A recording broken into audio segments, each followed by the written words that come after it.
Tinitignan na ang angkop na hakbangin sa ilalim ng batas kaugnay ng pagkalat ng pekeng dokumento at maling impormasyon kaugnay ng kalusugan ni Pangulong Ferdinand Marcos Jr. Ayon sa Malacanang, una nang kinondena ng palasyo ang pagpapalaganap ng naturang maling impormasyon na layon umanong linlangin ang publiko. Sa Palace Briefing araw ng Huwebes, sinabi ni Presidential Communications Office Undersecretary Claire Castro na inaasahang iimbestigahan ng National Bureau of Investigation ang kumakalat na peking medikal na dokumento na di umano'y naglalaman ng kondisyon ng kalusugan ni PBBM.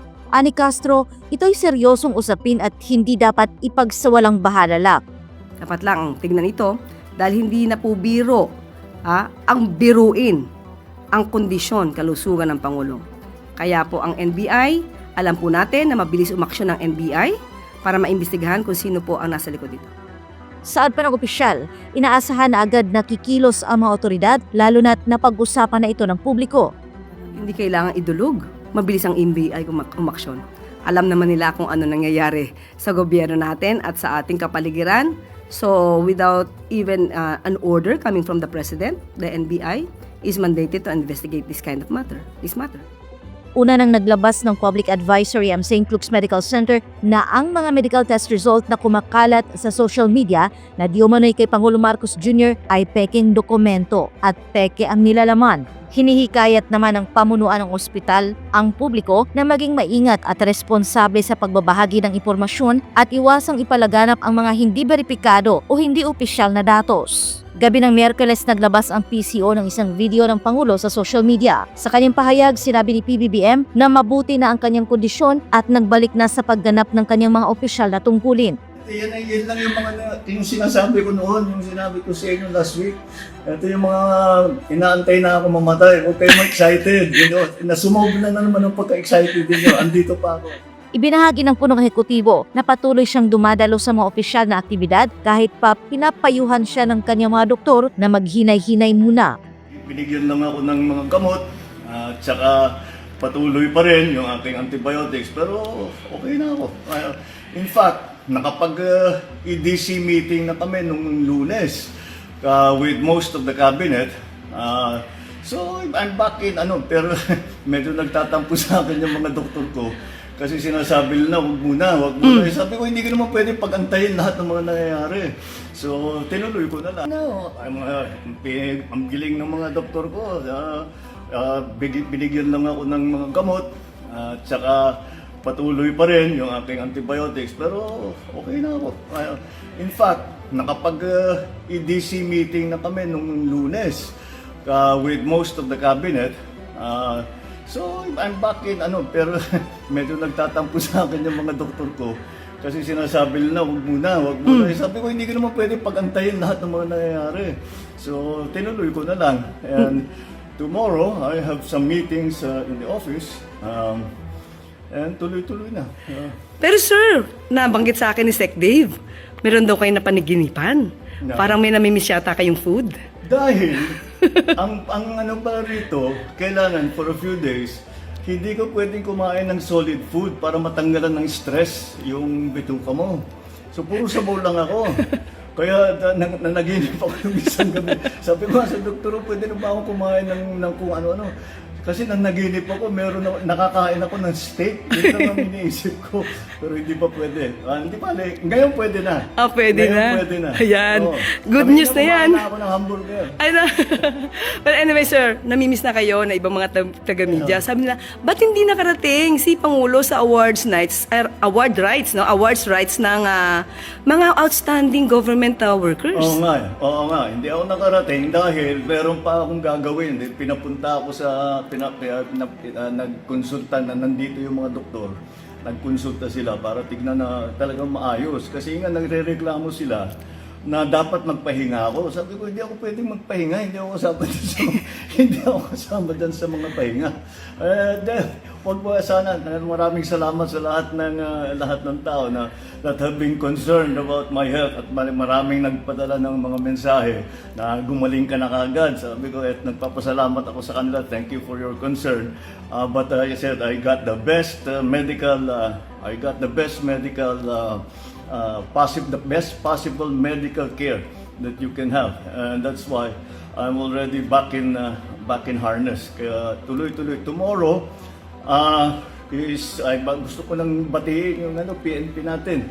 Dahil bukas PNP anniversary of the creation of the PNP, and I wanted to greet them all. In fact, I made a video of that earlier today. Oo. Sir, mapapagalitan nga po kayo ng doktor nyo kasi ang balita, yung EDC meeting, umabot yata ng halos 2 oras. Mga ganon, about 2 hours, a little more than 2 hours. After the EDC meeting, sir, ano yung maaari nating ibigay na magandang balita sa ating mga kababayan? Well, but ito yung usually ang EDC, this is the Economic Development Council, which is under the DepDev, Department of Development, DepDev. And pinag-uusapan dyan yung mga project na i-approve, na malalaking project na i-approve. O paano kung kailangan palitan yung mga scope of the project, yung cost ng mga project, yun ang pinag-usapan namin, kaya napatagal. Pero usually ganyan talaga yan, 2 oras, kasi hindi pwedeng madaliin yan eh. You cannot rush that because importante masyado, and we're talking about some very important projects. And tinitingnan natin paano babayaran, saan na natin gagawin, etc., etc. And that's what we did. That's what we did last Monday. So after And that, today, sir, today kaninang umaga, na-swearing ko na si General Natates at saka na-promote na siya sa 4-star General. opo, congratulations, General Natates. Congratulations, Yes. Sir, after ng 2 hours, wala ba kayong naramdaman na masakit sa inyo? Ay, wala naman. Dahil wala na naman akong nararamdaman eh. Kaya naman pumayag na ako nang gumawa ng meeting. Dahil wala kaya ko na naman eh. In fact, nung sinasabi magpahinga ka, medyo na-bored ako nung weekend. Sinasabi ko, no, I have to do something. Sabi ko, so binasa ko na lang lahat ng brief ko. So, Ayun. medyo up to date na ngayon ako. Ayun na, sir. Wala talagang pahinga kahit na merong nararamdaman. Dapat nga magpapahinga ako, pero hindi pwede. Importante. Maraming ginagawa. Yon. Sir, nabalitaan niyo na po ba itong si Kong Sandro nag-inhibit sa usapin tungkol sa impeachment? Ano po, nag-usap na po ba kayo? Hindi. Ang katotohanan, hindi nabalitaan ko sa news din.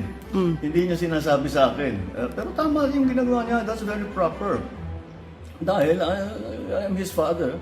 And siyempre meron siyang bias for me. Kahit pilitin mo na walang bias, meron talaga siyang sana naman magkabayas siya, no? Dahil sa anak mo siya. But, Pero hindi, sir eh. Hindi eh. Hindi, pero tama yan. He should recuse himself. He should remove himself from the process so that the process can be seen to be fair and proper. Ayan. Oo. Pero sir, ano ngayon ang masasabi niyo sa ating mga kababayan na nag-aalala sa inyong kalusugan? Ngayon. Yan lang yung yung sinasabi ko noon, yung sinabi ko sa inyo last week. Ito yung mga inaantay na ako mamatay. Huwag kayo excited. Nasumobra na naman ang pagka-excited ninyo. Andito pa ako. I'm running the government. We're doing everything that needs to be done. Walang patid ang trabaho ng gobyerno. Pero sir, marami pong suporta na nagmumula talaga sa ibang mga kababayan natin na pinagdarasal po ang maganda niyong kalusugan, ang maayos na kalusugan. Maraming salamat. Kaya nga nagpapasalamat ako sa kanila dahil nung nabalitaan nga na meron akong diverticulitis, ang daming nagsabi, ay meron din ako niyan. Yung kapatid ko ganyan, yung kaibigan ko ganyan. Ay papasalamat ako sa kanilang lahat dahil napakaganda naman malaman na napakarami na nag-aalala sa akin. Ayan. Right, thank you sa inyo lahat. Sir, alam niyo ba yung huling video na kinunan ko sa inyo? Akala ng iba, sa ganda yata ng pagkakagawa ko dito, using my cellphone, AI. Baka naman pwedeng magpa-selfie na lang ako, sir. Kaya ba, sir? Ayan o. Ayan ako. Hello po. Para... Hindi to AI. Hindi to Wow, AI. namayo talaga ako. Oh, ako, sir, hindi. Kasi galing ako ikaw sa... hindi. Namayo ako dahil nga puro sabaw for 3 days. sir. For 3 days. Pero saka, sir, Kaya naginip na nga ako ng steak. Pero sir, galing kasi kami sa Pasig River Esplanade. Oo. Kaya sabi ko, naku, pupunta ako kay Pangulo, amoy yata ako barbecue. Saka mga fishballs, ang dami po. Ang dami po nating kababayan na namasyan ngayon. Kasi Maganda. kahapon yung ribbon cutting Ribbon ni cutting. FL. Oo, oo, So, ayan oo. po. So, hindi po to AI. Yan yung talagang tinututukan niya. Opo. Oo. So, okay na po, sir. Thank you sige, po. Thank sige. you po. At Salamat, napagbigyan nyo ang aking request na makasama kayo ngayon. Thank you po. Sige, thank you, Claire. Maraming salamat. Magandang gabi po sa